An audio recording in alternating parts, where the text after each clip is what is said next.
গরম পড়তে পড়তেই আম পোড়া শরবত আমরা সকলেই খেয়েছি, কিন্তু আম পোড়া মুরগি কি খেয়েছেন? যদি না খেয়ে থাকেন তাহলে আজকের ভিডিওটা আম পোড়া মুরগির। নমস্কার বন্ধুরা, বনশ্রীস কিচেন অ্যান্ড ব্লগস থেকে সবাইকে স্বাগত জানাই। ভাইরাল রেসিপি এটা তো সবাই বানাচ্ছে, তো আমিও আজকে ট্রাই করলাম। রেসিপিটি কেমন হলো আপনারা দেখে আমাকে কিন্তু অবশ্যই জানাবেন। চলুন তাহলে রেসিপিটি শুরু করা যাক। রেসিপিটি তৈরি করার জন্য এখানে আমি একটা কাঁচা আম নিয়ে নিয়েছি। আমটাকে ভালো করে ধুয়ে নিয়ে আম, 4টে কাঁচা লঙ্কা আর একটা বড় সাইজের রসুনকে আমি এইভাবে আগুনের মধ্যে যেভাবে আমরা বেগুন পোড়া করি ঠিক সেইভাবে একটুখানি আমরা পুড়ে নেব। আমটাকে উল্টে পাল্টে একটু ভালো করে পুড়ে নেব। আমটা পুড়তে একটু সময় লাগবে, কিন্তু কাঁচা লঙ্কা এবং রসুন এগুলো কিন্তু খুব একটা বেশি সময় লাগবে না। ওগুলো পোড়া হয়ে গেলে কাঁচা লঙ্কা এবং রসুনটাকে আমি আগে একটু নামিয়ে নেব। কাঁচা লঙ্কা আর রসুন আগে নামিয়ে নিয়েছি, এখন আমটাকেও নামিয়ে রাখলাম। গ্যাসের ফ্লেমটাকে আমি অফ করে দিয়েছি। একটা বোলের মধ্যে নর্মাল টেম্পারেচারে থাকা জল নিয়ে নিলাম, তার মধ্যে সমস্ত কিছু আমি একটুখানি ডুবিয়ে দিলাম। এইভাবে একটুখানি জলের মধ্যে ডুবিয়ে দিলে একটু ঠান্ডা হয়ে যাবে আর ছুলতে কিন্তু খুব সুবিধে হবে।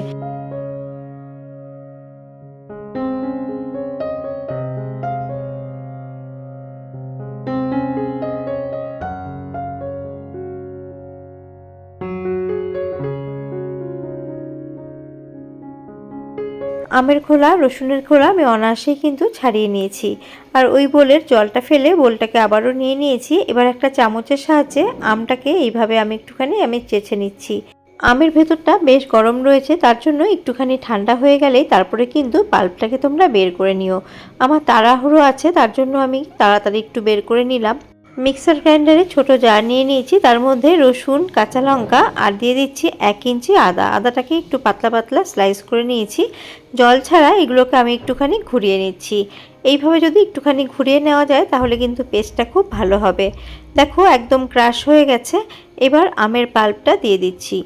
আমের পাল্প দিয়ে এই বাটির মধ্যে 1 চামচ মতো জল দিয়ে দেব। জল দিয়ে এটার একটা মিহি পেস্ট আমি তৈরি করে নেব। তোমরা মাংস কতটা নেবে সেই হিসেব করে সমস্ত মশলা কিন্তু বাড়িয়ে বা কমিয়ে নিও।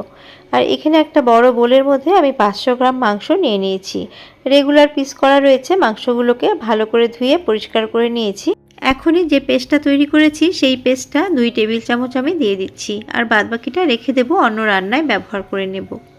এবার আমি এর মধ্যে দিয়ে দিচ্ছি কাসুন্দি। সবার বাড়িতেই কিন্তু কাসুন্দি থাকে। 1 চা চামচ ভরে কাসুন্দি দিয়ে দিলাম। আর যদি তোমাদের কাসুন্দি না থাকে তাহলে তোমরা এটা ছাড়াও কিন্তু করতে পারবে। এবার রেগুলার গুঁড়ো মশলা এর মধ্যে দিয়ে দিচ্ছি। 1/2 চা চামচ জিরে গুঁড়ো দিয়ে দিলাম। দিয়ে দিচ্ছি 1/2 চা চামচ ধনে গুঁড়ো, 1/2 চা চামচ হলুদ গুঁড়ো। আর এর মধ্যে যেহেতু আমি কাঁচা লঙ্কা দিয়েছি তার জন্য এর মধ্যে আর ঝাল লঙ্কার গুঁড়ো দিচ্ছি না। আমি এর মধ্যে 1 চা চামচ ভরে দিয়ে দিচ্ছি কাশ্মীর লাল লঙ্কার গুঁড়ো। এতে কালারটা কিন্তু খুব ভালো হবে, ঝাল কিন্তু খুব একটা হবে না। পরিমাণ মতো নুন দিয়ে দিলাম। আর যেহেতু কাঁচা আম ব্যবহার করেছি তার জন্য ব্যালেন্সের জন্য এখানে আমি দিয়ে দিচ্ছি 1/2 চামচের থেকেও কম চিনি। এবার এর মধ্যে দিয়ে দেব কাঁচা সর্ষের তেল।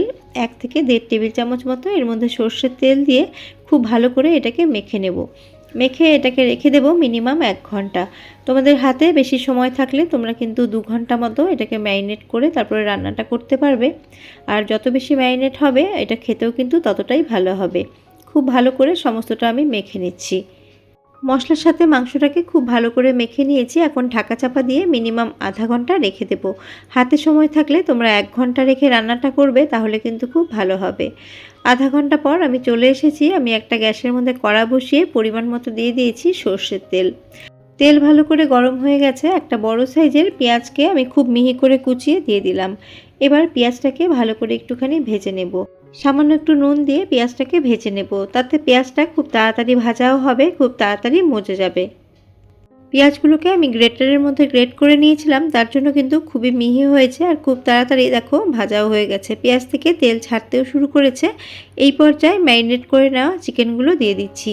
দিয়ে পেঁয়াজের সাথে আমি হাই ফ্লেমে 2 থেকে 3 মিনিট মতো একটু ভালো করে ভেজে নেব। মিডিয়াম টু হাই ফ্লেমে চিকেনগুলোকে 3 থেকে 4 মিনিট মতো আমি ভেজে নিয়েছি। এখন চিকেনটা যাতে ভালো করে সেদ্ধ হয় তার জন্য গ্যাসের ফ্লেমটাকে একদম কমিয়ে দেব। কমিয়ে দিয়ে ঢাকা চাপা দিয়ে 8 থেকে 10 মিনিটের জন্য আমি রান্না হতে রাখবো। ফিরে এলাম 10 মিনিট পর আর ঢাকা খুলে দেখছি চিকেন থেকে কিছুটা পরিমাণ জল বেরিয়েছে। মাঝে আমি ঢাকা তুলে আরও 1 থেকে 2 বার কিন্তু নেড়েও দিয়েছিলাম। আবারও একটু উপর নিচ করে নাড়াচাড়া করে আবারও 5 থেকে 6 মিনিটের জন্য ঢাকা চাপা দিয়ে রান্না হতে রাখলাম।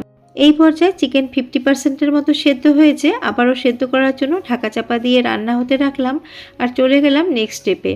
আমি ইন্ডাকশানের মধ্যে একটা প্যান বসিয়ে তার মধ্যে খানিকটা পরিমাণ জল দিয়ে দিয়েছি।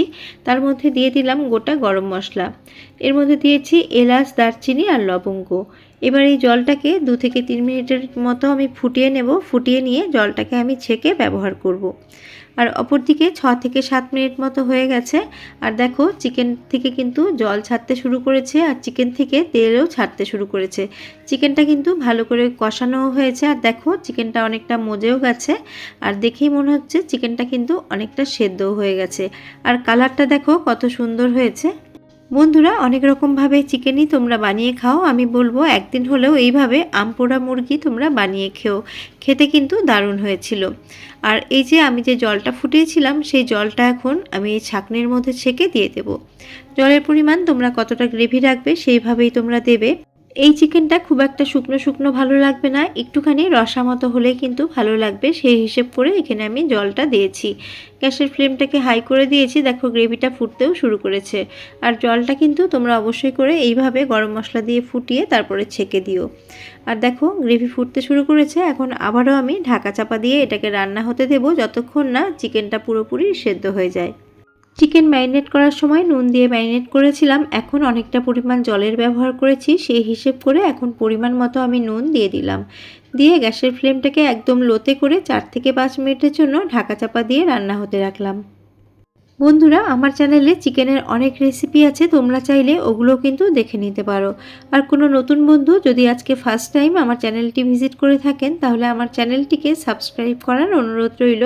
আর পাশে থাকা বেল আইকনটির অল প্রেস করে দিলে আমার নিত্য নতুন ভিডিওর আপডেট সবচেয়ে আগে আপনাদের কাছে পৌঁছে যাবে। আর আমার পুরনো বন্ধু যারা সবসময় আমাকে সাপোর্ট করছো, সবসময় আমার পাশে আছো, তোমাদের অনেক অনেক ভালোবাসা। দেখো এই পর্যায়ে কিন্তু চিকেন সেদ্ধ হয়ে গেছে। আমি নুনও চেক করে নিয়েছি, নুনটা একদম ঠিক আছে। তোমরা ব্যালেন্সের জন্য যদি মিষ্টি লাগে তোমরা কিন্তু একটু মিষ্টি এই সময় আবারও দিয়ে নিতে পারো। আর দেখো এইরকম গ্রেভি গ্রেভি কিন্তু এটা থাকবে। আমি 3-4টে কাঁচা লঙ্কাকে এইভাবে আমি ছোট ছোট টুকরো করে নিয়েছি, সেটা দিয়ে দিলাম। আর দিয়ে দিলাম কিছুটা ধনেপাতা কুচি। ভাতের সাথে চিকেন পরিবেশন করব, তার জন্য এতটুকু গ্রেভি আমি রাখবো, এটা কিন্তু আর শুকাবো না। এখন গ্যাসের ফ্লেমটাকে অফ করে দিয়েছি আর 5 মিনিট স্ট্যান্ডিং টাইমে রাখবো, তারপরে তোমাদের সার্ভ করে দেখাবো। আমপোড়া মুরগি আজকে আমিও ফার্স্ট টাইম বানালাম। আর তোমাদের কেমন লাগলো তোমরা কিন্তু কমেন্ট করতে ভুলো না। তোমাদের একটা কমেন্ট কিন্তু আমাদের ভিডিও বানাতে অনেকেই উৎসাহিত করে। অনেকেই হয়তো রেসিপিটি অলরেডি বানিয়ে ফেলেছো, আর যারা বানাওনি তারা কিন্তু একদিন হলেও এইভাবে বানিয়ে খেও। আবারও হাজির হয়ে যাব অন্য কোনো রেসিপি নিয়ে বা ব্লগস নিয়ে। আজ এই পর্যন্তই, নমস্কার।